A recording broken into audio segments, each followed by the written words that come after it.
Thokoza mkhulu. Nkosi mntanami. Ninjani kodwa mkhulu? Hayi nokho siyaphila.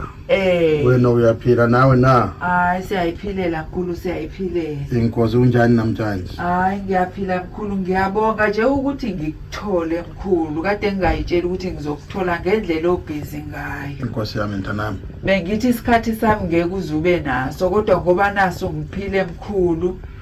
Ngize lana kuwena mkhulu ngithi ngizobulela mkhulu. Ngiyabonga. Umsebenzi wakho mkhulu ongenzele wona mkhulu kakhulu. Inkosi ngithi mntanami. Angizokubonga baba. Inkosi mntanami. Ngiqala ukuza la kuwena baba ngangikhala inyembezi. Inkosi. Ngikhaliswa ukuthi baba kade ngiphela abantu bedlala ngami. Inkosi. Ngacisha ngisho ukuyibulala mkhulu. Inkosi. Ngingalitholi usizo engangilifuna, kodwa mkhulu ngafika la kuwena ngumuntu othole ithenda, kodwa manje umsebenzi walo mkhulu ungaphumeleli. Inkosi mntanami.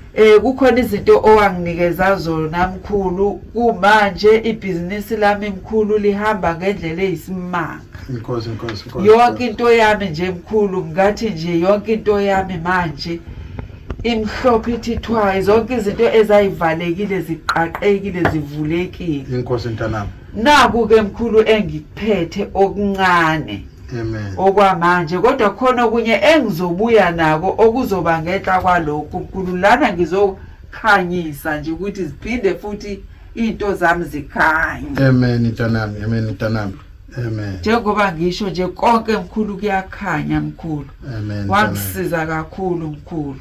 Hayi ke mawuthi wona kuhambe kahle konke lokho sengiyajabula. Mina umsebenzi wami ngisiza ubantu lana. Amen.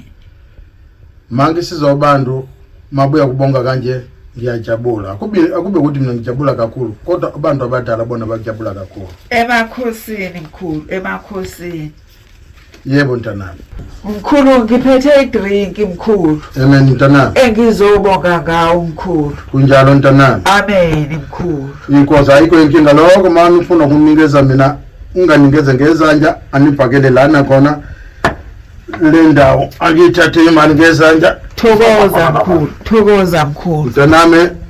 Amen. Ngibonga kakhulu. Amen. Ngijabula kwakho. Amen. Ngifuna ukuthi ube right. Amen. Nokusasa. Thokoza. Ubanye nobanye watshela ukuthi sengikhona mina uNkulunkulu Kalonga. Emakhosini. Ngilana kule ekhaya ngisebenze ngedwa. Thokoza mkhulu. Because mina ngimuntu omdala. Amen. Ngisebenza nengane yami. Amen. Kungayenzeka ukuthi mina ungangithole ingane yami ikhona. Isokubeka khona ukwenza khona umsebenzi. Mina mangifike ngisokhethela khona lo msebenzi. Emakhosini. Nginani khona abantwana bami angikulahle. Ninani ngempela. Ngihlala nengane yami la. Inombolo yami yona ningatola khona noma sikathini 24 hours lo number. Thokoza mkhulu. Kunjalo mntanami, ngiyabonga kakhulu bafana. Ngiyabonga mkhulu, umsebenzi wakho muhle kakhulu. Inkosi. Greetings everyone. My name is Nkulu Kalonga. Let us hear from her. Greetings Mkhulu Kalonga. Well done, Tana. I've came here before and I think you've recognized me.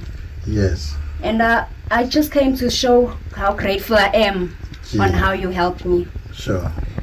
With my husband, he was cheating and we were about to have a divorce. Yeah. And after I came to see you the last time, everything is good, well. Yes.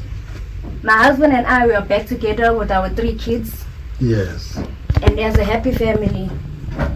I came here to say thank you. Yes. To you. Yes.